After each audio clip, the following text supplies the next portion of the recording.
नमस्कार, क्षितिज में आपका स्वागत है। और आज मुद्दे की बात का टॉपिक है असम, एनआरसी और सीएए। असम भारत का सुदूर पूर्व का एक महत्वपूर्ण राज्य है।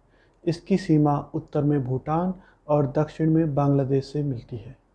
भारत और पाकिस्तान के बीच हुआ 1971 का युद्ध बांग्लादेशियों के लिए एक त्रासदी भरा और भारत के लिए भी एक संकटपूर्ण युद्ध था। करोड़ों की संख्या में बांग्लादेशी अपना देश छोड़कर हमारे देश की ओर शरणार्थी के रूप में आई। शरणार्थियों के आने का ये सिलसिला 1971 से जो शुरू हुआ था वह आज तक थमा नहीं है। आज स्थिति यह है कि असम की डेमोग्राफिक स्थिति पूर्ण रूप से बदल चुकी है। असम के मूल निवासियों में इसके कारण एक तनाव उपज रहा है और जो कि आवश्यकता बन गया है एक राष्ट्रव्यापी एनआरसी लागू करने के लिए। एनआरसी क्या है? एनआरसी है national register for citizens of India. मुख्य रूप से असम के मूल निवासियों में उपज रहे इस असंतोष को दूर करने के लिए भारत सरकार ने वर्ष 2005 में निर्णय लिया कि 25 मार्च 1971 से पूर्व जिन बांग्लादेशियों ने भारत में प्रवेश ले लिया है शरणार्थी के रूप में या किसी भी अन्य तरीके से, उनको राष्ट्रीय नागरिक रजिस्टर में जोड़ा जाएगा एवं उसके पश्चात भारत में प्रवेश करने वाले बांग्लादेशी नागरिकों को उनके देश वापस खदेड़ा जाएगा।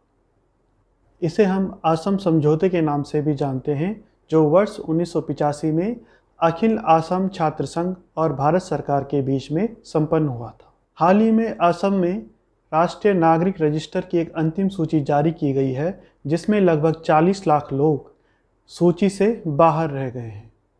इन 40 लाख लोगों में हिंदू एवं मुस्लिम एवं अन्य संप्रदायों के लोग भी शामिल हैं। असम समझौते के अनुसार इन 40 लाख लोगों को भारत छोड़कर वापस बांग्लादेश जाना होगा। अब यहाँ पर एंट्री होती है सीएए की। सीएए नागरिकता संशोधन अधिनियम। यह बांग्लादेश, अफगानिस्तान और पाकिस्तान से आए हुए जैन, हिंदू, सिख, बौद्ध, पारसी और ईसाई समुदाय के व्यक्तियों को भारतीय नागरिकता देता है। विरोध करने वालों का मानना है कि यह मुस्लिमों को लक्षित करते हुए बनाया गया है, यह मौलिक अधिकारों के विरोध में है और न जाने क्या क्या। पर सच्चाई यह है कि यह 1947 में जो भारत और पाकिस्तान का विभाजन हुआ था, जो कि एक वास्तविकता है कि यह द्विराष्ट्रवाद के सिद्धांत के आधार पर हुआ था, के समित है। जो 40 लाख लोग एनआरसी की अंतिम सूची से असम में बाहर रह गए हैं, उनमें एक बड़ी संख्या हिंदू और बौद्ध धर्म के अनुयायियों की है। सरकार का मत है कि चूंकि ये बांग्लादेश में धार्मिक कारणों से पीड़ित एवं प्रताड़ित किए गए हैं, अतः इनको भारत की नागरिकता दिया जाना एक उचित कदम है।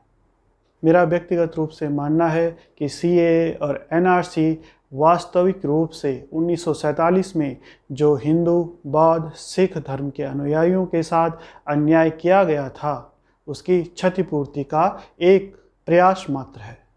आपके इस राष्ट्रीय मुद्दे पर क्या विचार हैं? आप भी जरूर व्यक्त करें। नमस्कार।